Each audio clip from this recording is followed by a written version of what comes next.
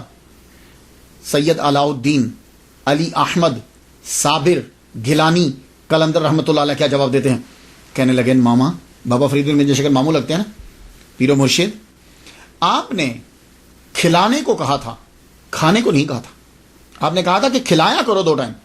کیا آپ نے یہ بھی فرمایا تھا کہ کھا لیا کرو؟ تو جب آپ نے کھا ہی نہیں تو میں اپنے مرشد کی اجازت کے بغیر کیسے کھاتا؟ تو کہنے لگے پیر و مرشد میں نے کبھی یہاں سے کچھ نہیں کھایا. تو کہا پھر بیٹے کھاتے کیا تھے؟ کہنے لگے بابا آپ نے اجازت نہیں نہ دی تھی, آپ بولے نہیں تھے. 4-5 دن تو ویسے ہی گزر جاتے تھے میرے. 4-5 دن کے بعد اگر کبھی بھوک کا احساس ہوتا تھا تو میں جنگلوں میں نکل جاتا تھا. جنگل میں جب جاتا تھا تو وہاں اللہ تعالیٰ کے اگائے ہوئے جو پودے تھے درخت ان کے پتے کھا لیتا تھا تھوڑے سے, اور پتے کھا کے میں واپس آ جاتا. اللہ اکبر جل شان. اس وقت بابا فرید کے منہ مبارک سے نکلا میرا علی احمد صابر ہے. تو یہ صابر آپ کو ٹائٹل دیا گیا, میرا علی احمد صابر ہے. تو آپ کو جب یہ ٹائٹل جو ہے وہ اپنے پیر کی جانب سے 1219 میں مل گیا. 1219 میں جب آپ کو ملا, اب آپ کافی جوان ہو چکے تھے. والدہ کا من چاہا, ہر ماں کا من چاہتا میرا بیٹا شادی کرے, اس کی شادی ہو, بہو ہو. تو اپنے بھائی سے ہی کہنے لگے تم اس طرح کرو کہ وہ تمہاری جو سب سے چھوٹی بیٹی ہے اس کا نکاح میرے بیٹے سے کر دو. بابا فرید گنج شکر رحمۃ اللہ نے فرمایا بہن ضد مت کرو, یہ نکاح نہیں ہو سکتا. اچھا تم امیر ہو اس لیے میرے یتیم بچے کو نہیں دے رہے؟ کہا بہن تم سمجھتی نہیں ہو, نہ اصرار کرو شادی کا. اب یہاں ایک بات عرض کر جو واقعات میں کتابوں میں لکھا ہے, دیکھیے جو چیز عقل تسلیم کرے, مریدین اور چاہنے والے تو جو چاہے لکھ دیں گے. یہاں یہ بیان کیا جاتا ہے کہ آپ کی شادی ہو گئی, آپ کمرے میں گئے, آپ نے ایک آہ بھری اور بیوی کو جلا دیا. یہی سنا نا, میں بھی یہی سنتا رہا کہ وہ جل کے راکھ ہو گئی, جبکہ یہ جل کے راکھ ہے ہی نہیں ہے, یہ کافی عرصہ زندہ رہی ہیں. بابا فرید الدین گنج شکر رحمۃ اللہ علیہ کی 3 بیٹیاں تھیں. 3 بیٹیاں تھیں آپ کی. ایک بی بی مستورہ, بی بی مستورہ ان کا نکاح شیخ عمر فاروقی رحمۃ اللہ علیہ سے ہوا. دوسری آپ کی بیٹی بی بی فاطمہ تھی جن کا نکاح شیخ بدر الدین اسحاق رحمۃ اللہ علیہ سے ہوا. تیسری بیٹی بی بی شریفہ ہیں, ان کا نکاح سید علاء الدین علی احمد صابر گیلانی قلندر رحمۃ اللہ علیہ کے ساتھ ہوا. بات سمجھ گیا؟ اور یہ کافی عرصہ زندہ ہے, اور یہ ایسے ہی رہتی تھی کہ جیسے ایک عورت ہوتی ہے نا اس کا خامن نہیں ہے, ویسی کبھی, یعنی بالکل کمرے میں بند رہنا اور تجرد اور تحیر استغراق کے اندر ان کی بھی کیفیت ویسے ہی رہتی تھی. کیوں بھائی؟ دیکھو جلاؤ تو تب جب کوئی معمولی عورت سامنے بیٹھی ہو. بابا فرید الدین گنج شکر کی بیٹی ہیں, کیوں جلاؤ گے؟ تو پھر ہوا کیا تھا, لو سن لیجیے. بابا فرید الدین گنج شکر رحمۃ اللہ علیہ نے یہ کہا کہ بہن ضد مت کرو, اصرار نہ کرو نکاح کا. لیکن بہن اصرار کر رہی, انہیں سمجھ نہیں آ رہی. تو آپ نے بتایا کہ سادہ لفظوں میں یہ سمجھا, دیکھو تمہارا جو بیٹا ہے نا وہ فنا فی اللہ کے مقام پہ بالکل اب اس کی وہ پہنچنے والا ہے, اور اس کی باقی جتنی زندگی گزرے گی نا وہ استغراق میں ہی گزرے گی. وہ جس مقام پہ پہنچ گیا ہے وہ بہت اونچے مقام پہ چلا گیا ہے. اب اس کے قریب اور کوئی نہیں آ پائے گا اور نہ وہ جا پائے گا. تو اس لیے آپ یہ نکاح نہ کرواؤ. لیکن بہن نے جب ضد کیا, نکاح ہو گیا. اب جب نکاح ہوا تو آپ کہاں بیٹھا کرتے تھے؟ آپ بیٹھتے تھے جہاں جس حجرے سے آپ کھانا تقسیم کرواتے تھے, جہاں سے لنگر تقسیم ہوتا تھا, وہیں بیٹھتے تھے. وہیں آپ اعتکاف بھی بیٹھنے لگے بعد میں. تو جب نکاح ہو گیا تو آپ سے کہا گیا کہ آپ کمرے میں جائیے, دروازہ بند, اندر سے رونے کی آوازیں آ رہی. اس طرح رو رہے ہیں کہ ہچکی بند گئی روتے روتے. تو اندر سے جب رونے کی آوازیں آ رہی ہیں, بابا فرید واپس آ گئے. پھر بابا فرید گئے, دیکھا تو اندر سے رو رہے ہیں. آپ نے دروازے کو تھوڑا سا ہاتھ لگایا, دروازہ کھل گیا. اندر گئے, اٹھایا, اٹھا کے باہر لائے تو بولے کہ کیا وجہ کیا ہے, کیوں رو رہے ہو؟ فرمانے لگے اللہ نے مجھے دنیا سے الگ کر دیا ہے. جملے سنیے گا, یہ جملے دماغ کو اپیل کرتے ہیں. مجھے دنیا سے اللہ نے الگ کر دیا ہے. رجال الغیب اور اولیاء کے سوا مجھے کوئی مل نہیں سکتا. یہ فنا فی اللہ کا مقام ہوتا ہے کہ آدمی ہر ایک شے ختم ہو جاتی ہے. تو صابر پیا کلیری جو ہیں وہ تو بہت اعلیٰ مقام میں تھے, اس مقام میں بہت اعلیٰ درجے پہ پہنچ چکے تھے. آپ نے پھر اس وقت کہا اپنی بہن سے, میں نہیں کہتا تھا کہ تم یہ نکاح نہ کرو. تو اس کے بعد بی بی شریفہ نے ساری زندگی جو ہے وہ ویسے ہی گزار دی. تو آپ جو ہیں اس کے بعد کیا ہوا کہ استغراق میں پھر چلے گئے. استغراق اہلیت گم. پھر آپ کی والدہ ماجدہ جو ہیں ان کا وصال ہو گیا. ایک دن بیٹھے ہیں, پھر اس کے بعد دوبارہ بھی آپ کی ڈیوٹی یہی لگ گئی. استغراق سے باہر آتے, کبھی تو کئی دن گزر جاتے, کھانا تقسیم کرتے, پھر استغراق میں چلے جاتے, کھانا تقسیم کرتے, پھر کئی سال گزر گئے. اس کے بعد بھی کئی سال اسی طرح ہی گزر گئے. ایک دن کیا ہوا, بابا فرید گنج شکر رحمۃ اللہ علیہ خواب دیکھتے ہیں. خواب کے اندر قطب الدین بختیار کاکی رحمۃ اللہ علیہ جو ان کے پیر ہیں وہ تشریف لائے. انہوں نے علی احمد صابر گیلانی رحمۃ اللہ علیہ ان کو بھی پکڑا اور بابا فرید الدین گنج شکر رحمۃ اللہ علیہ کو بھی لیا. دونوں کو لے کے چل پڑے. چلے تو ایک حال میں داخل ہوئے. بہت خوبصورت کمرہ جیسے ہوتا ہے, محمد مصطفیٰ صلی اللہ علیہ وسلم جلوہ فرما ہے. ان کے سامنے لا کے دونوں کو کھڑا کر دیا. دونوں کو جب کھڑا کیا تو محمد مصطفیٰ صلی اللہ علیہ وآلہ وسلم نے علی احمد صابر گیلانی رحمۃ اللہ علیہ کو بلایا. قریب جب گئے تو آپ کی پشت پر ہاتھ رکھا. پشت پہ ہاتھ رکھ کے تو حضور صلی اللہ علیہ وآلہ وسلم نے فرمایا ھذا ولی اللہ, یہ اللہ کا ولی. یہ جملہ کہا بابا فرید گنج شکر رحمۃ اللہ علیہ صبح اٹھے. اٹھتے ہی جب گئے کمرے میں تو دروازہ بند تھا. پھر اشراق کے بعد گئے, دروازہ جو ہے وہ کھلا. آپ اب اٹھایا, انہیں اٹھا کے باہر لے آئے. باہر لا کر اونچی جگہ پہ بٹھا دیا. اونچی جگہ پہ بٹھا کر سر پر پگڑی شریف رکھی اور اس کے بعد سب سے یہ اعلان کیا کہ میں صابر کو اپنا خلیفہ بناتا ہوں اور جتنے تبرکات تھے چشتیہ سلسلہ کے وہ ان کو عطا کیے. اور خلافت جو ہے وہ آپ نے کہا کہ صابر پیا سے یہ کہا جاؤ میں تمہیں کلیئر کی خلافت عطا کرتا ہوں. یہاں ذرا رک جائیے. تو یہاں تسامو ہے ایک, پھر وہ ٹکراؤ ہو رہا ہے, دیو مالائی قصوں کا ٹکراؤ ہو رہا ہے. وہ کیا ٹکراؤ ہے؟ وہ ٹکراؤ یہ ہے کہ آپ نے پہلے دلی کا خلافت نامہ لکھ دیا. یہ جو قصہ ہے نا, یہ بابا فرید کے منصب کے بھی خلاف ہے, ان کی شان کو بھی گھٹاتا ہے, اور جمال الدین ہانسوی رحمۃ اللہ علیہ جو ہیں ان کے درجے کو بھی گھٹاتا ہے, اور سید علاء الدین علی احمد صابر کلیری رحمۃ اللہ علیہ کے بھی درجے کو گھٹاتا ہے. یہ واقعہ تینوں کے درجے کو گھٹاتا ہے. وہ کیسے سنیے گا. قصہ جو کتابوں میں لکھا ہے, اور یہ پرانی کتابوں میں نہیں لکھا, نئی کتابوں میں لکھا ہوا ہے. پرانی کتابیں فوائد الفوائد, اخبار الاخیار, سیر العارفین, ان میں پرانی کتابوں میں نہیں ہے, نئی کتابوں کے اندر ہے. یہ نئی کتابوں میں یہ آپ کو واقعہ ملے. واقعہ کیا ہے؟ آپ نے خلافت نامہ لکھ دیا, اور خلافت نامہ جب لکھ کے دیا تو کہا کہ جانا جمال الدین ہانسوی کو جا کے دکھوا لینا. ہانسی میں پہلے پہنچنا, یہ ہریانہ کے اندر, وہاں جانا, اور ان کے پاس مہر ہوتی تھی, وہ خلافت نامے پہ مہر لگاتے تھے, پھر آپ کا خلیفہ آگے چلا جاتا تھا. اچھا, آپ پاک پتن میں ہیں, مہر آپ کی ہریانہ میں ہے, ہریانہ میں مہر لگواتے تھے. اب جب آپ مہر لگوانے کے لیے گئے تو اپنے گھوڑے سے نیچے نہیں اترے. ٹھیک ہے, نیچے نہیں اترے, گھوڑا سمیت اندر چلے گئے, سواری سمیت. مغرب کا وقت ہوا, کہنے لگے بھائی جلدی سے تم یہ خلافت نامہ پڑھو, اس کے اوپر مہر لگا دو. وہ جب پڑھنے لگے تو دیا بجھ گیا. آپ نے انگلی کا اشارہ کیا, دیا جل گیا. دیا جب جلا تو شیخ جمال الدین کو غصہ آ گیا, انہوں نے پھاڑ دیا. انہوں نے جب خلافت نامہ پھاڑ دیا تو صابر پیا کہنے لگے جاؤ ہم نے تیرا سلسلہ اول سے چیک کر دیا, اب واپس آ گئے. پھر بابا فرید الدین گنج شکر نے دوسرا خلافت نامہ لکھ کے دیا. سٹوری آپ نے سن لی.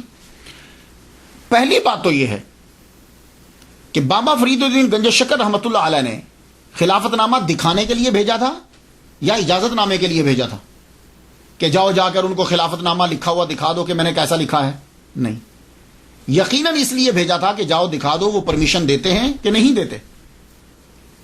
تو جب پیر کہہ رہا ہے کہ پرمیشن ان کی لینی ہے تو پھر مرید کے لیے یہ لازم ہو جاتا ہے کہ وہ اپنے پیر کی بات کو مانے. کلیئر کیوں تباہ ہوا تھا؟ کلیئر تباہ اسی لیے ہوا تھا کہ خط جو ہے وہ پیر کا انہوں نے توہین کی تھی. تو ان کو غصہ آیا کہ میرے پیر کا خط جو ہے وہ کیوں پھاڑا. تو پیر کے خط کی سب جو ہے وہ عزت کرتے ہیں. ایسا کوئی مرید نہیں ہو سکتا کہ جو اپنے پیر کے نالین کی اور پیر کے لکھے ہوئے کی عزت نہ کرے. اور جمال الدین ہانسوی وہ تو اتنے محبوب مرید تھے بابا فرید الدین گنج شکر رحمۃ اللہ علیہ کے کہ بہاؤالدین زکریا رحمۃ اللہ علیہ نے یہ کہا تھا کہ میرے سارے مرید لے لو. حالانکہ بہاؤالدین زکریا ملینر بلینر آدمی ہیں. حاکم ملتان جو ہے وہ ان سے غلہ لیتا تھا. اتنے امیر تھے بہاؤالدین زکریا ملتانی رحمۃ اللہ علیہ. کہتے ہیں میری ساری دولت لے لو اے فرید، مجھے یہ جمال الدین ہانسوی دے دو. اور یہ امام اعظم ابو حنیفہ رحمہ اللہ کی اولاد سے ہے. اور آپ کو میں کہہ چکا ہوں امام اعظم کی اولاد کا جو بچہ ہوگا وہ سیدوں کی عزت کرے گا. یہ بات یاد رکھیں، امام اعظم کی نسل کا بچہ سیدوں کی تعظیم کرے گا. تو پہلی بات تو یہ ہے کہ یہ کوئی دیومالائی قصہ ہے. اگر اجازت نامے کے لیے بھیجا تھا تو اتنی ہی عزت اور رسپیکٹ کرنا ہے صابر پیا کو بھی جتنی دوسروں کو کرنا ہے. ایک بات. دوسری بات یہ ہے کہ شیخ جمال الدین نے علی احمد صابر کلندر کی تحریر نہیں پھاڑی، اپنے پیر کی تحریر پھاڑی. یا اگر وہ صابر پیا کی تحریر پھاڑتے تو اس بات سمجھ میں آتی. انہوں نے اپنے پیر و مرشد کی تحریر کو پھاڑ دیا. تو میں ساری چیزیں تسلیم کر لوں گا، میں یہ تسلیم نہیں کر سکتا کہ مرید اس دور میں، آج کے مرید کو چھوڑو، اس دور کا مرید جو ہے وہ اپنے پیر کی تحریر کو پھاڑ دے. میں یہ تسلیم ہی نہیں کر سکتا، میری عقل تسلیم ہی نہیں کرتی. جو مرضی ہو جائے وہ اپنے پیر کی تحریر کو نہیں پھاڑے گا. وہ تو اپنے پیر کے نالین کی تعظیم کرتے ہیں، لکھے ہوئے کی کیسے تعظیم نہیں کریں گے، کیسے پھاڑ دیں گے؟ تو ایسا نہیں ہوتا. یہ بات یاد رکھیے گا، کیونکہ سارے اولیاء کرام جو ہیں وہ مولا علی سے فیض لیتے ہیں. اور مولا علی کیا ہے؟ مولا علی کو میرے نبی نے یہ کہا تھا، اے علی میرے نام پہ کانٹا پھیر دو، کراس پھیر دو، مٹا دو. کہا یا رسول اللہ جو ہو جائے، میں یہ نہیں کر سکتا، میں آپ کے نام پہ کراس نہیں پھیر سکتا. تو جو مرید ہوتے ہیں نا، جو بیعت کر لیتے ہیں، وہ اسی طرح عزت کرتے ہیں. تو مولا علی کا وہ فیض اب سارے اولیاء میں چل رہا ہے. ہاں یہ بات میں یہ تسلیم نہیں کرتا. سٹوریاں جو مرضی ہوتی رہیں.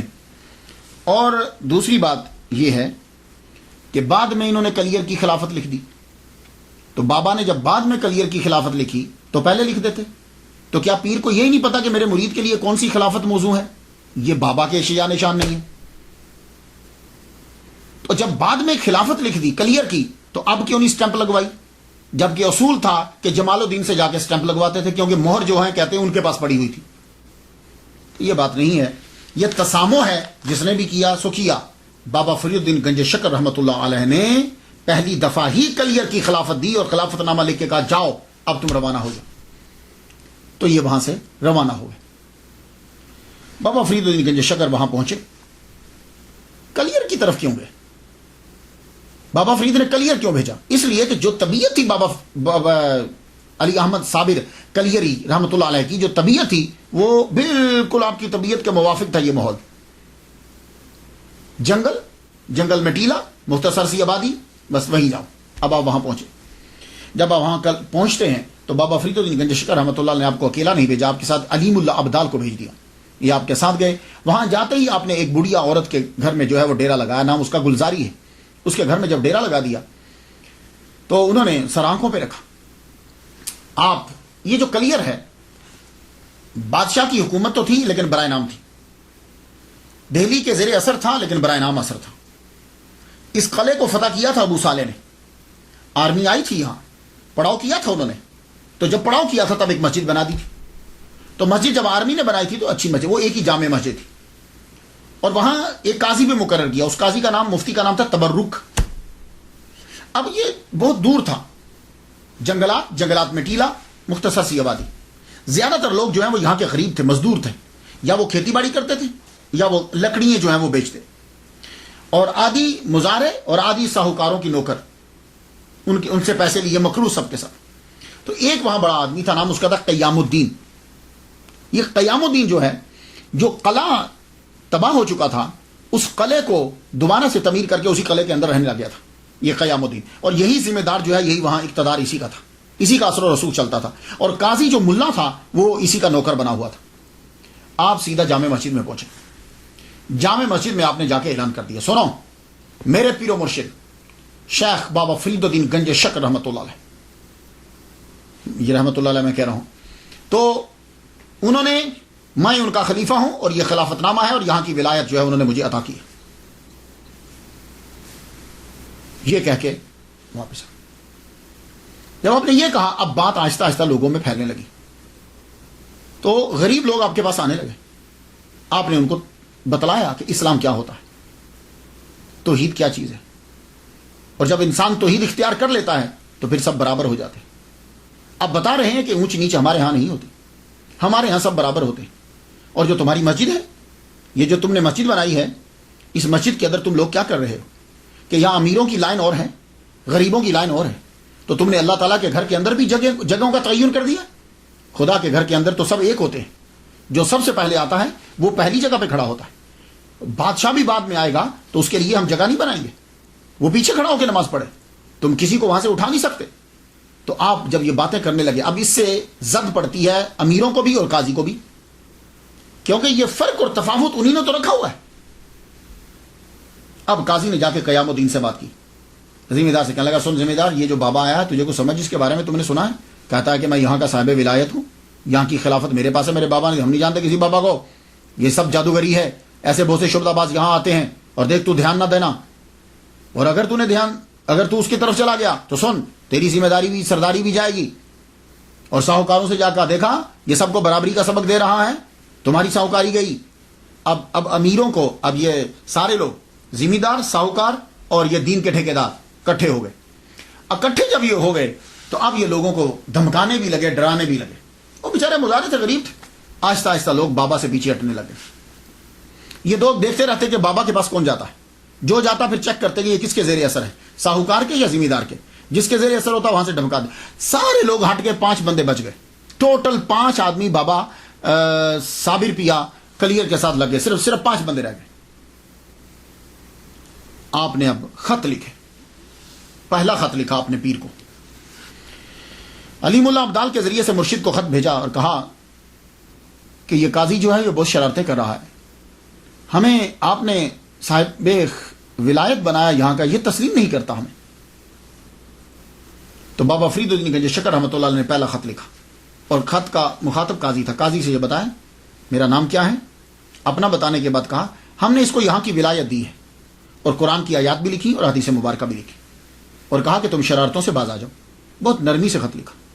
وہ خط لے کے علیم اللہ ابدال جب واپس آئے، سب سے پہلے بابا نے پڑھا، صابر پیا نے پڑھا، پڑھنے کے بعد وہ خط قاضی کو بھیج دیا۔ علیم اللہ ابدال جب قاضی کے پاس وہ خط لے کر گئے، قاضی نے پڑھتے ہی اس کو پھاڑ دیا، جب پھاڑا تو دے دیا علیم اللہ ابدال کو، کہا یہ لے۔ خط واپس آیا تو صابر پیا کہنے لگے تم نے اچھا نہیں کیا، تو اب وہ چاک کردہ خط جو چاک کیا تھا وہ، اور ساتھ ایک اور خط لکھ دیا، کہا پیر و مرشد سلام ہو آپ کو، یہ دیکھیے اس نے آپ کے خط کو چاک کر دیا ہے، اور پھر صورتحال لکھی، بتایا کہ اس کے ساتھ ذمہ دار بھی ہے، قیام الدین اس کا نام ہے، اور اس کے ساتھ اور آدمی بھی ہے، اور یہ سب لوگ جو ہیں وہ شہر کے اندر مجھے بدنام کرتے ہیں، میری بات کو مانتے نہیں۔ اب بابا فرید الدین گنج شکر رحمۃ اللہ نے دوسرا خط قیام الدین کو لکھا، ذمہ دار، جس کا اثر و رسوخ تھا۔ اب جب علیم اللہ ابدال دوسرا خط لے کر آئے تو آپ نے خط پڑھا، اور خط ویسے ہی قیام الدین کے گھر میں بھیج دیا۔ علیم اللہ ابدال جب وہاں خط لے کر گئے تو وہیں قاضی موجود تھا، قاضی تبرک وہیں موجود تھا، وہیں پر۔ اب جب اس نے خط دیکھا اور علیم اللہ سمجھ گیا، خط لیتے ساری سے چھوڑیے حضور، یہ اسی طرح کے خط لیتے رہتے ہیں، آپ کو پریشان ہونے کی ضرورت نہیں ہے۔ اب جب وہ خط کی توہین کر رہا تھا تو زلزلہ آنے لگ گیا، کانپی زمین، ایک دم سے کانپی، اسے ڈر ہوا کہ کہیں چھتیں گرنا ہے، چھوڑیے حضور ابھی رک جائے گی، یہ تو ویسے ہی پہاڑی کے اوپر ذرا ہلتا رہتا ہے۔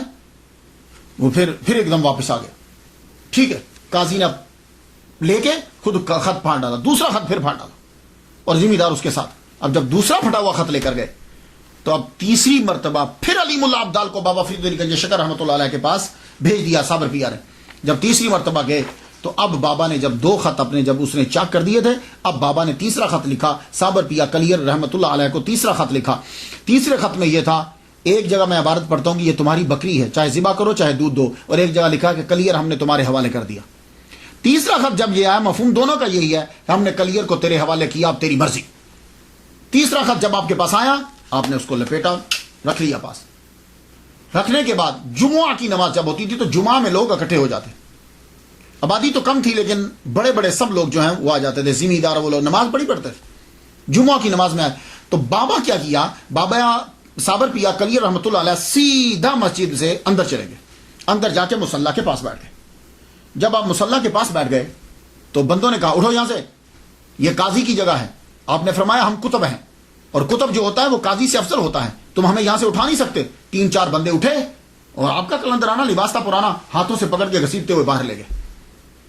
باہر جب لے گئے اور آپ کے بندوں کو بھی نکال دیا اور مسجد کے باہر کے دروازے سے بھی باہر نکال دیا۔ آپ وہاں کھڑے ہو گئے، اللہ پاک سے کہنے لگے دیکھا یا اللہ ہمیں نماز پڑھنے ہی نہیں دے رہے۔ اب وہ سب لوگ نماز پڑھنے لگے، جمعہ کی نماز ہوئی اور آپ کو اندر نماز پڑھنے نہیں دی گئی۔ جب وہ سجدے میں گئے تو بابا نے یوں آنکھ اٹھا کے مسجد کی دیواروں اور چھتوں سے یہ کہا تم سجدہ کیوں نہیں کر رہی؟ بھائی اتنا کرنا تھا کہ دیواریں چھتیں دھڑام سے نیچے گری، جتنے اندر تھے سب مر گئے۔ اب یہاں کوئی سننے والا جب مذاق اڑائے گا تو کیسے مذاق اڑائے گا، ذرا سنیے۔ ہو یہ کیا کرامت ہوئی، مسجد گرا دی، یہ کیا کرامت ہوئی، نمازی مار دیے؟ نہیں، دیکھیے مسجد جلانے کا حکم اللہ نے دیا تھا، یاد ہے 11ویں پارے کے اندر، رب فرمایا مسجد کو آگ لگا دو۔ مسجد کو آگ لگائی، روڑی بنا دی، وہاں گند پھینکا جاتا تھا۔ تو اصل میں ہوتا کیا تھا کہ وہ جتنے نماز پڑھنے والے تھے سب نے ایک کتب کی توہین کی، ایک بات۔ دوسرا، جتنے وہ نماز پڑھ رہے تھے سب مسجد کے اندر اصل چیز کیا ہوتی ہے کہ فرق کو ختم کرنا، رب کی بارگاہ میں سب برابر ہیں، لیکن اس مسجد میں ایسا نہیں ہوتا تھا۔ اس مسجد کے اندر امیر، قاضی، ساہوکار، یہ لوگوں کی جگہ بنی ہوئی تھی اندر، کوئی آدمی وہاں کھڑے ہو کے نماز غریب نہیں پڑھ سکتا تھا۔ تو کیا ایسی مسجد کو برقرار رکھا جائے؟ اور جو ایسے نظام کی تائید کریں گے کیا وہ مسلمان ہیں؟ نہیں، وہ مسلمان ہرگز نہیں ہیں۔ اسی لیے اس کتب نے وہ مسجد اور وہ ساری بعد میں بنی یا بنی دیکھی، لیکن اس وقت یہ سب کے سب ظالم کا ساتھ دے رہے ہیں، یہ بھی ظالم ہے۔ اس کے بعد کیا ہوا، جب گئے طاعون پھیل گیا۔ طاعون پھیلا تو عورتیں اور بچے جو بچے ہوئے تھے وہ بھاگے، جو کچھ بچ گئے تھے آگ لگ گئی جنگلات میں۔ جنگلات کو جب آگ لگی تو پھر وہ باقی بھی بھاگ گئے۔ اب صرف بچا تو پیر ٹیلے کے اوپر کھڑے ہیں گولر کے درخت کے ساتھ، اس کو پکڑ کے آپ کھڑے ہو گئے۔ اب تو آپ کی آنکھوں سے بھی یہ جیسے آگ نکل رہی، عالم استغراق میں چلے گئے، گم عالم استغراق کے اندر کھڑے رہے، آگ جلتی رہی، کھڑے رہے، آگ جلتی رہی۔ ایک جگہ تو میں پڑھ کے حیران رہ گیا، کہتے ہیں 12 مائل آگ لگی اور آپ یوں کھڑے، عالم استغراق، آنکھیں بس کھلی ہیں جیسے کسی شے کو دیکھ رہی، اور آگ مسلسل لگ رہی۔ اب کیا ہوتا تھا، جو چرندے پرندے درندے سب آ کے آپ کے پاس کھڑے ہو جاتے، بیٹھ جاتے، پرندے آ کر آپ کے شولڈر پہ بیٹھ جاتے، آپ کے سر پہ بیٹھ جاتے۔ ایک عجیب سی کتاب، 12 سال گزر گئے، اللہ اکبر، کین یو بلیو، عالم استغراق کے اندر 12 سال گزر گئے۔ ایک دن اشراق کی نماز پڑھنے کے بعد بابا فرید الدین گنج شکر رحمۃ اللہ علیہ کھڑے ہوئے۔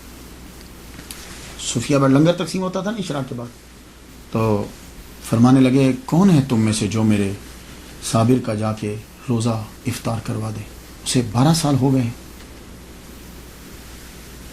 تھوڑی دیر کے بعد ایک لڑکا کھڑا ہوا، سارے بیٹھے رہے، ایک لڑکا کھڑا ہوا، اس کا نام کیا تھا، سید شمس الدین ترک علوی کلندر رحمۃ اللہ علیہ۔ سید کیوں علوی کیوں کہہ رہا ہوں، اس لیے کہ یہ مولا علی کی اولاد ہیں لیکن بی بی فاطمہ سے نہیں، اس لیے علوی کہہ رہا ہوں۔ سید کہہ رہا ہوں تو ظاہر ہے مولا علی کے بیٹے سید ہیں، تو سید ہیں اور ترکی کے رہنے والے تھے۔ کلندر، ان کی ساری زندگی کلندرانہ گزری اپنے پیر کے، یہ آئے تھے بابا فرید کی بات کرنے کے لیے۔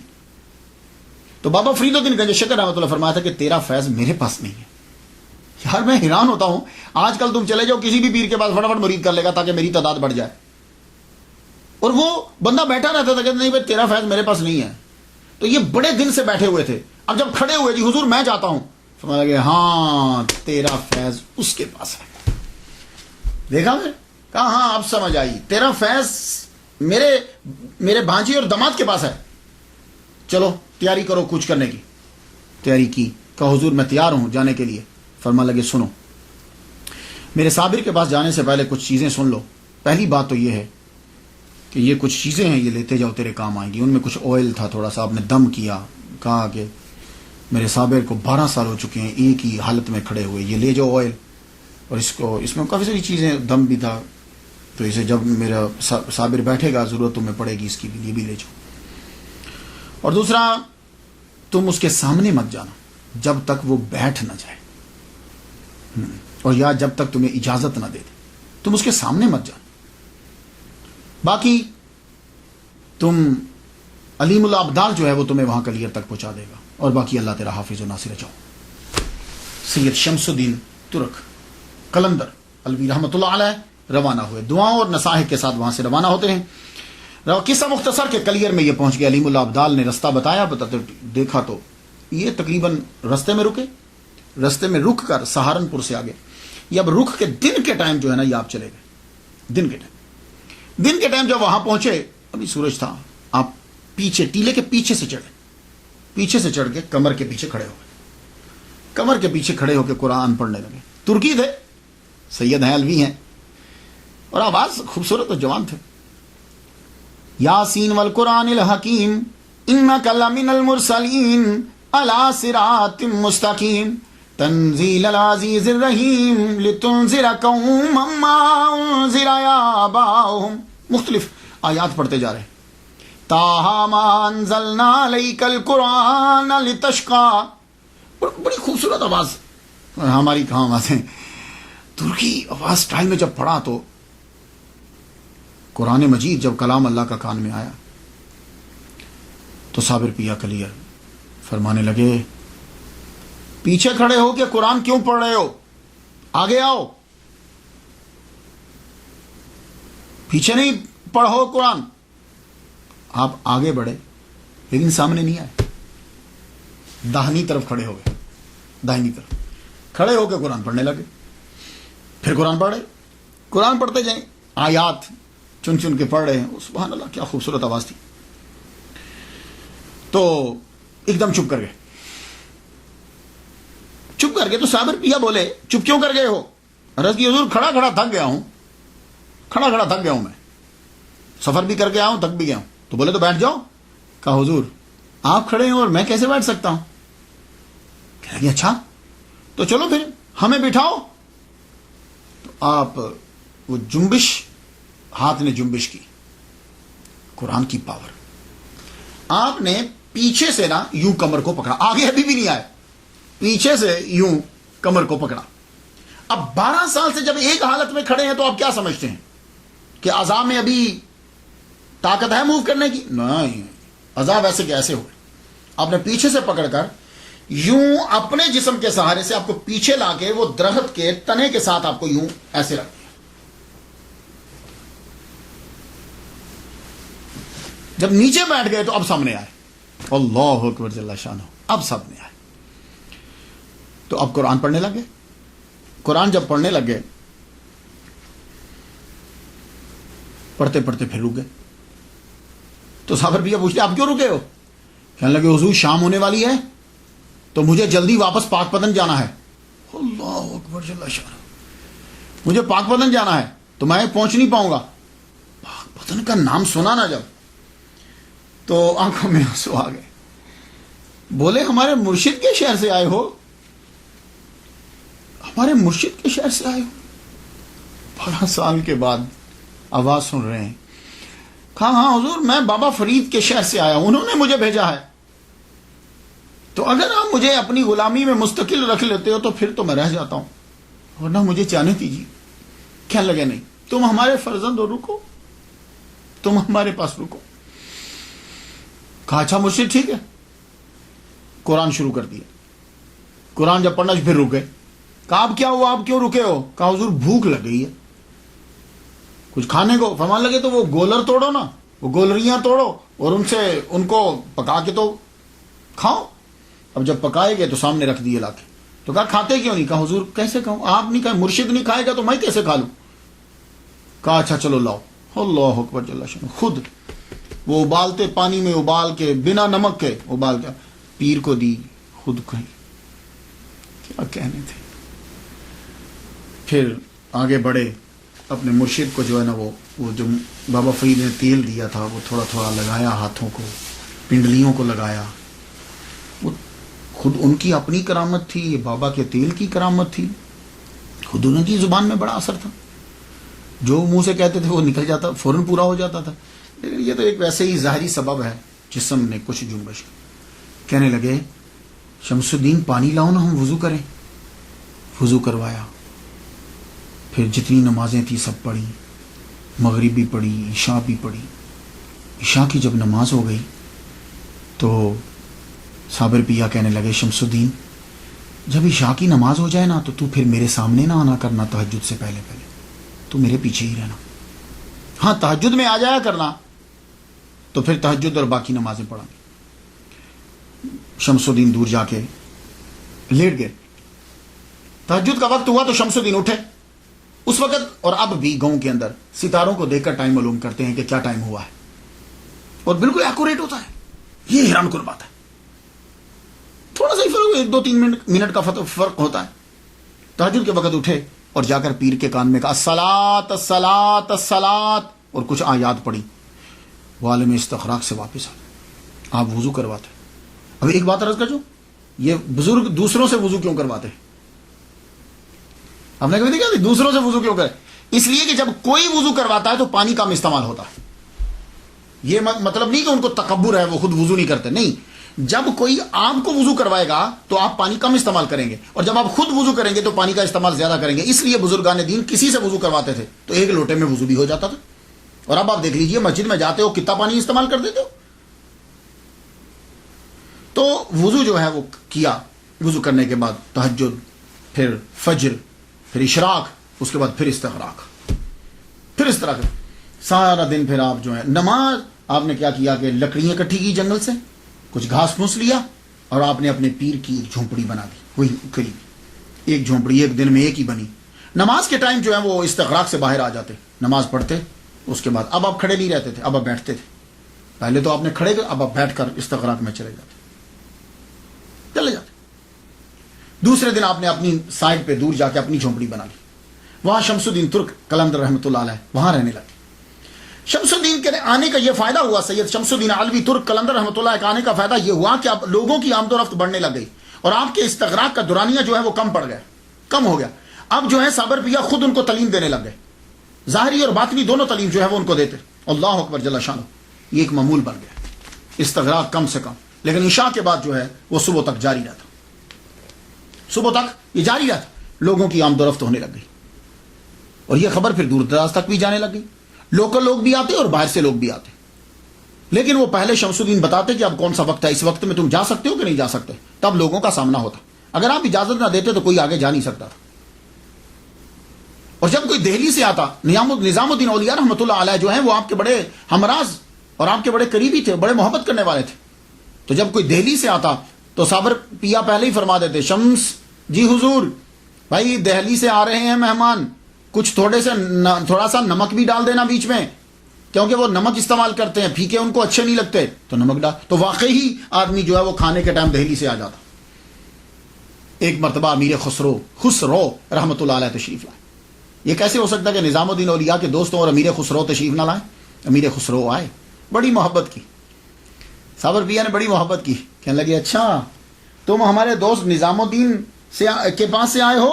اللہ اکبر جل شانہ. محفل سجی، محفل سجی. امیر خسرو نے کلام سنایا، سید شمس الدین نے بھی، اور صابر پیا خود بھی بہت بڑے شاعر تھے، آپ نے بھی اپنا بھی کلام سنایا. اور کہنے لگے امیر خسرو سے تم بہت اچھا کلام کہتے ہو، ہم خوش ہوئے تم سے، اپنے مرشد کو جا کے ہمارا سلام کہنا. عالم استغراق میں پھر چلے گئے. امیر خسرو واپس گئے. جب واپس پہنچے نظام الدین اولیاء رحمۃ اللہ علیہ نے استقبال کیا آپ کا. یار کتنی محبت کرتے تھے ایک دوسرے سے یہ لوگ. استقبال کیا کھڑے ہو کے. کہنے لگے تم نے میرے بزرگوار کو دیکھا، دوست کو دیکھا تم نے؟ کہا جی ہاں حضور میں نے دیکھا. نظام الدین اولیاء آگے بڑھ کر دونوں آنکھیں چوم لی. ان آنکھوں سے دیکھا تم نے؟ کیا تم نے مصافحہ کیا ان سے؟ تم نے ہاتھ ملایا ان سے؟ کہا ہاں میں نے ہاتھ ملایا، دونوں ہاتھ پکڑ کے چوم لیے. اللہ اکبر جل شانہ. یہ عقیدت کا اظہار ہے یہ کہ اپنے دیوانے کے ہاتھ چوم رہے ہیں، کہ اس نے ان ہاتھوں سے صابر پیا کے جسم کو، ہاتھوں کو ہاتھ لگایا. پھر ایک مرتبہ کیا ہوا کہ بابا فرید کے قوال تھے، حسن قوال، وہ جب ہندوستان کے ٹرپ پہ نکلے کہ بابا فرید کے خلافہ اور مریدین سے مل کر آؤں تاکہ بہت پیسہ ملے گا. بڑے پیر سے جائیں تو چھوٹے چھوٹے پیر مرید تو سب دیں گے نا. نظام الدین اولیاء رحمۃ اللہ علیہ کے پاس سے بہت پیسے ملے, اور بھی مریدوں کے پاس سے بہت پیسے ملے. کہا چلو چلتے چلتے کلیئر سے بھی ہوں, شاید جہاں سے بھی کچھ پیسے مل جائے. پہلے تو کلیئر کا آستانہ ہی نہ ملا. بولے کہ خانقاہ کہاں؟ لوگوں نے بتاؤ ٹیلے پہ چلے جو وہاں جھونپڑی ملے گی وہی خانقاہ ہے. حسن قوال وہاں پہنچا, جب دیکھا تو آپ عالم استغراق میں ہے. سید شمس الدین کہیں شاید کوئی لکڑیاں یا کچھ چیز لینے گئے ہوئے تھے, یہ اوپر چڑھے, دیکھا تو آپ بیٹھے ہوئے, یہ سامنے کھڑے ہو. کتنی دیر کھڑے رہے. آپ نے آنکھ کھولی, فرمانے لگے کون ہو تم؟ کہا جی میں بابا فرید سے آیا ہوں, ان کا قوال ہوں. کہا کون فرید الدین؟ کون فرید؟ پہلے انہوں نے فرید بولا. کہا جی فرید الدین گنج شکر. او میرے شیخ کے پاس سے آئے ہو؟ اتنے میں شمس الدین تشریف لے آئے. آپ نے فرمایا کہ ہمارے شیخ کے پاس سے آئے ہیں, اس کو گولر دو. وہ ہنڈیا میں سے نکال کے کچھ گولر دے دی. وہ گولریاں جو ہوتی ہیں نا درخت پہ, گولر کے درخت پہ جو وہ دے دی تھوڑی. ان کو غصہ آیا, انہوں نے سنبھال تو نہیں, کہا جا کے بابا کو بتاؤں گا آپ کے مرید نے کیا دیا ہے. اس کے بعد آپ پھر عالم استغراق میں چلے. حسن قوال وہاں سے چلا, بابا فرید الدین گنج شکر رحمۃ اللہ علیہ کے پاس پہنچا. بابا نے سب مریدوں کا پوچھا, ہاں بھائی وہاں سب کی اس نے تعریف کی, انہوں نے اتنا دیا, انہوں نے حضور اتنا دیا, انہوں نے حضور اتنا دیا. کہا میرے صابر کے پاس بھی گئے تھے. کہا حضور وہاں بھی گیا تھا, یہ لیجئے گولر. وہ ساری گولریاں جو تھی, وہ جو پھل اس درخت پہ وہ دے دی. کہا جی یہ دیا انہوں نے مجھے. کہا تو کیا کہا تھا؟ کہا میں ان کے سامنے گیا تو پہلے تو مجھے پوچھتے ہیں تم کون ہو. میں نے کہا میں فرید الدین کا قوال ہوں, بابا فرید کا قوال. کہا کون فرید؟ کہا جی فرید الدین گنج شکر. کہا اچھا میرے شیخ اچھے ہیں. ہوئے بابا فرید الدین گنج شکر کی آنکھوں میں آنسو آ گئے. آپ فوراً اٹھے, آپ نے 2 نفل ادا کیے. 2 نفل ادا کرنے کے بعد آپ نے وہ گولر کھائے, اور کوئی وہ گولر باقی جو تھے گولریاں وہ تقسیم کر دیں, اور فرمانے لگے آج سے ہم شیخ ہیں. لوگوں نے کہا حضور آپ آگے شیخ نہیں تھے. کہنے لگے شیخ تو تھا لیکن صابر نے کبھی نہیں کہا تھا, آج میرے صابر نے مجھے شیخ کہا. اور وہ اتنے اعلیٰ مرتبے پر پہنچ کر بھی اپنے پیر کو نہیں بھولا. اللہ, ان کا مقام تو یہی سمجھے گا بھائی ہم کیا سمجھے. وہ اتنے اعلیٰ مقام پر پہنچ کر بھی اپنے مرشد کو نہیں بھولا. میں اس لیے خوش ہوں اس نے مجھے شیخ کہا ہے. یہ جو سما ہے نا, یہ قلندر سما کے دیوانے ہوتے ہیں. سما کیا ہے؟ سما کا ترجمہ آج کل قوالی کرتے ہیں, کہ انتہائی غلط ہے. سما اور قوالی کا آپس میں کیا ملانا اسے. سما اور چیز ہے, قوالی اور چیز ہے. غور سے سن لیجئے, کبھی قوالی کو سما کے ساتھ مت ملاؤ. سما کو سما ہی رہنے دو. وہ سما ہے کیا؟ باوضو لوگوں کا کلام پڑھنا اور باوضو لوگوں کا مجلس میں بیٹھ کر سننا, باشرع لوگوں کا کلام پڑھنا اور باشرع کا بیٹھ کر سننا, یہ ہے سما. اور قوالی کیا ہے؟ بے وضو چرسی لوگوں کا کلام پڑھنا اور بے وضو لوگوں کا کلام سننا, کہ مجمع میں بھی بے وضو ہوں اور کلام پڑھنے والے بھی بے وضو ہوں. اور اگر آج کی قوالی کو وہ لوگ بھی, خواجہ معین الدین اجمیری, قطب الدین بختیار کاکی, نظام الدین اولیاء, بابا فرید, اگر وہ آج کی قوالی کو دیکھ لیتے وہ اس کو ناجائز قرار دے دیتے کہ یہ لوگ پہلے نشہ کر کے پھر اس کے بعد کلام پڑھ رہے ہیں.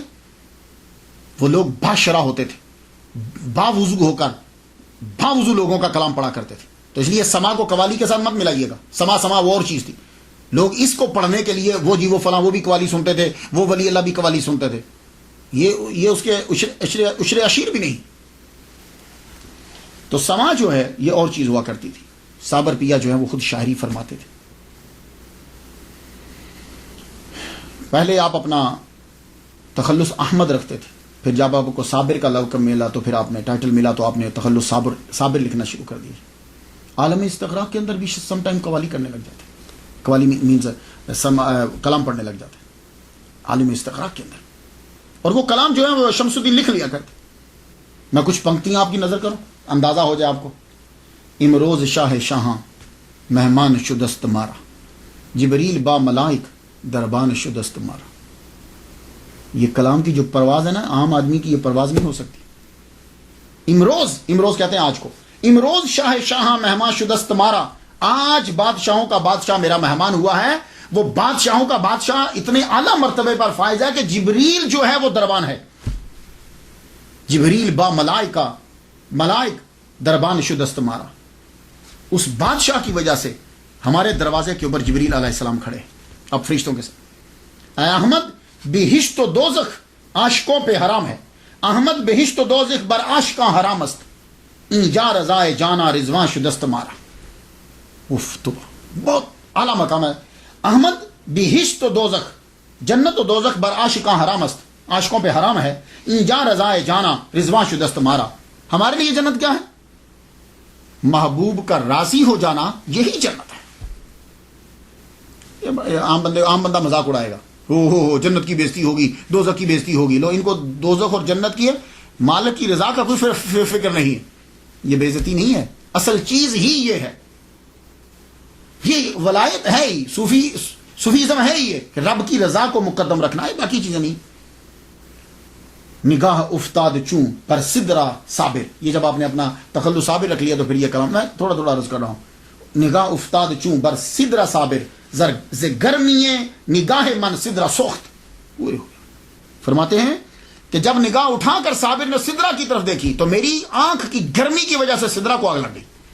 اب لوگ اس پہ اعتراض کریں گے لیکن اس کو سمجھ نہیں آئے گی وہ کیا کہہ رہے ہیں. آپ کے ملفوظات بھی ہیں, بہت خوبصورت گفتگو آپ نے کہی.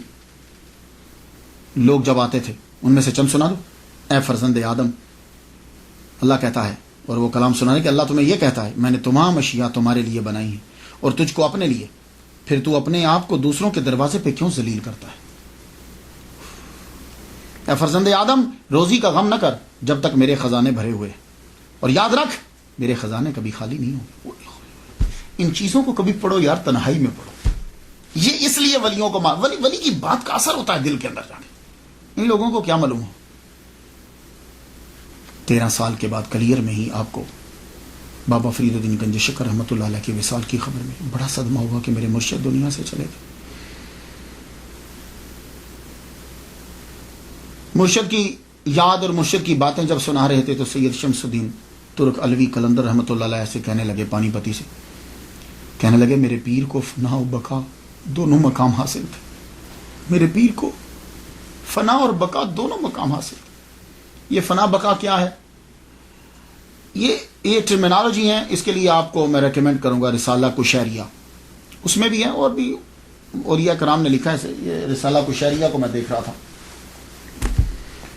ابو القاسم کشیری رحمۃ اللہ علیہ نے لکھا ہے. اس کے اوپر فنا اور بقا جو ہے, سادہ طریقے سے انہوں نے یہ کہا ہے کہ فنا کیا ہے, چیزوں کو, برائیوں کو ترک کر دینا, خواہشات کو چھوڑ دینا. تو جب خواہشات چھوٹ جاتی ہیں, برائیاں چھوٹ جاتی ہیں, تو پھر اچھائیوں کی بقا ہو جاتی ہے. تو آدمی جب اپنی خواہشات کو ختم کر دیتا ہے تو پھر وہ رب کے ساتھ ہی تو بچتا ہے, پھر تو باقی تو کچھ رہا ہی نہیں. یہ سادہ لفظ ہے, ویسے تو اس کے گہرائی و گہرائی بہت ہے, آپ خود پڑھ لیجیے گا. تو فنا اور بقا کیا ہے, ویسے سمجھاؤں فنا اور بقا کیا ہے. سادہ لفظوں میں یہ ہے کہ بندہ مرنے کے بعد بھی نہیں مرتا. لو بھائی یہ اس سے سادہ اور نہیں کر سکتا میں. بڑی خوبصورت مثال دی ہے انہوں نے. کہنے لگے دیکھو یہ عالم استغراق اور پتہ نہ چلنا کہ کون ہے. جیسے حضور صلی اللہ علیہ وآلہ وسلم پوچھتے ہیں, دروازہ کھٹکھٹایا, جی کون؟ کہا عائشہ. کا کون عائشہ؟ کہا ابو بکر صدیق کی بیٹی. کہا ابو بکر صدیق کون؟ میری یہ بات سنی, حدیث سنی ہے نا. تو اسی طرح کون فرید؟ جی میں فرید. اچھا, یہ عالم استغراق کیا ہے, آدمی کو پتہ نہیں چلتا. تو آدمی پھر کہاں ہوتا ہے اگر اس کو پتہ نہیں چلتا؟ کہاں ہوتا ہے وہ؟ میں اس کی ایک مثال دنیا سے دے دوں, وہ تو بڑی اعلیٰ مثال ہے, وہ تو آپ جب جاؤ گے تو پتہ چلے گا. کیا ہوا تھا یوسف علیہ السلام کو جب سامنے کیا گیا تھا, کیا ہوا تھا؟ کتان ایدیہن, یہی تھا نا. فلما رأیناہ اکبرناہ وکتان ایدیہن, وہ عورتوں نے اپنے ہاتھ کاٹ لیے اور کچھ پتہ نہیں چلا. انگلیاں کاٹ لیں, جس کو کل بول دیا ہے, انگلیاں کاٹ لیں, پتہ ہی نہ چلا. یہ عالم استغراق کی ایک ادنا مثال ہے. عورت کو تکلیف بڑی جلدی ہوتی ہے, کانٹا بھی چپ جائے, انگلیاں کاٹ رہی, اس کو خبر نہیں ہو رہی. کیوں؟ اس لیے کہ رب تعالیٰ کا ایک چھوٹا سا, ایک ادنا سا کرشمہ, ایک قدرت, ایک نبی کا معجزہ ہے, اس نے ان کو ہر شے سے ہٹا دیا، ان کو خبر نہیں ہو رہی. تو اب مجھے اتنا بتا دو کہ جو ڈائریکٹ خدا تعالیٰ کی ذات کا مشاہدہ کر رہا ہوگا اسے کیا خبر ہوگی؟ تو اس لیے اولیاء کرام کو اور تصوف کو پہلے سمجھ لو یار. اب سمجھ نہ آئے تو اپنی جہالت کا اقرار نہیں کرنا، ولی پہ اعتراض کر دینا. تو یہ اب آپ سمجھ گئے ہوں گے شادی کے ٹائم عالم استغراق میں آپ کا رہنا، بعد میں آپ کا رہنا وہ کیا ہے، اور دنیا میں جو خبر نہیں آ رہی ہے فنا اور بقا. یہ تو میں ادنا سی مثال آپ کو میں نے دے دی. تو جب فنا اور بقا کی گفتگو ہو رہی تھی تو سید شمس الدین کہنے لگے پیر و مرشد ایک بات تو بتائیے، فنا بقا ہوتا کیا ہے؟ کہنے لگے شمس ہم تجھے وقت آئے گا تو دکھا دیں گے، چھوڑ کیا بتانا، دکھا دیں گے تجھے. تو اب سن، غور سے سن. 19 سال خدمت انہوں نے کر لی شمس الدین ترک قلندر رحمۃ اللہ علیہ نے. 19. کہنے لگے اب سن، تو اب چلا جا کے روزی روٹی کما. روزی روٹی جب تو کما لینا تو سن، میرا وصال ہو جائے گا تو آ جانا. تو کفن لیتے آنا، خوشبو نہ لانا، خوشبو فرشتے لے آئیں گے. تو غسل جو ہے نا، بس تو سوچنا غسل ہو جائے گا. جو چیزیں تمہیں کرنا ہے نا تو سوچتے جانا، بس کفن لے آنا. تو کہا مرشد مجھے پتا کیسے چلے گا کہ آپ دنیا سے چلے گئے ہو؟ کہاں سن، تو جا کے آرمی میں مزدوری کرنا، جا کے وہاں داخل ہو جانا فوج میں. جس دن تمہاری فوج کے سارے دیے بجھ جائیں، صرف تیرے خیمے کا دیا جل رہا ہو تو سمجھنا میرے مرشد کا وصال ہو گیا. تو میرے پاس آ جانا، باقی ہم کر لیں گے. اور سن، جب میری تجہیز و تکفین کر لینا تو 3 دن تک رکنا، اس کے بعد چلے جانا، پھر واپس نہ آنا. یہ ساری وصیتیں کر کے سید شمس الدین ترک قلندر علوی رحمۃ اللہ علیہ پانی پتی کو روانہ کر دی، اور جگہ بھی بتا دی کہ کہاں جا کے رکنا ہے تم نے. آپ واپس دہلی آ گئے. دہلی میں آپ کے خاندان کے لوگ فوج میں تھے، آرمی کے اندر تھے. آپ نے جا کر فوج میں جو سلطان کی فوج تھی اس میں جا کے لی. ویسے تو بڑے مسلمانوں کی حکومت تھی، ایک ادھر مسلمان ایک ادھر، جو اصلی بادشاہ تھا اس کی فوج میں جا کے آپ نے نوکری شروع کر دی. اس دور کے اندر کیا ہوا کہ 1291 کی یہ بات ہے کہ کڑا کا حاکم جو ہے وہ باغی ہو گیا. وہ جب باغی ہوا تو وہ فوج حملہ کرنے کے لیے وہاں پہنچی. چھجو خان باز نے جو بھی نام لکھا ہے، باغی ہوا، آپ فوج میں شامل. کمال اس وقت یہ تھا کہ لوگ نماز پڑھتے تھے فوج میں بھی، جرنیل تک نماز پڑھتے تھے.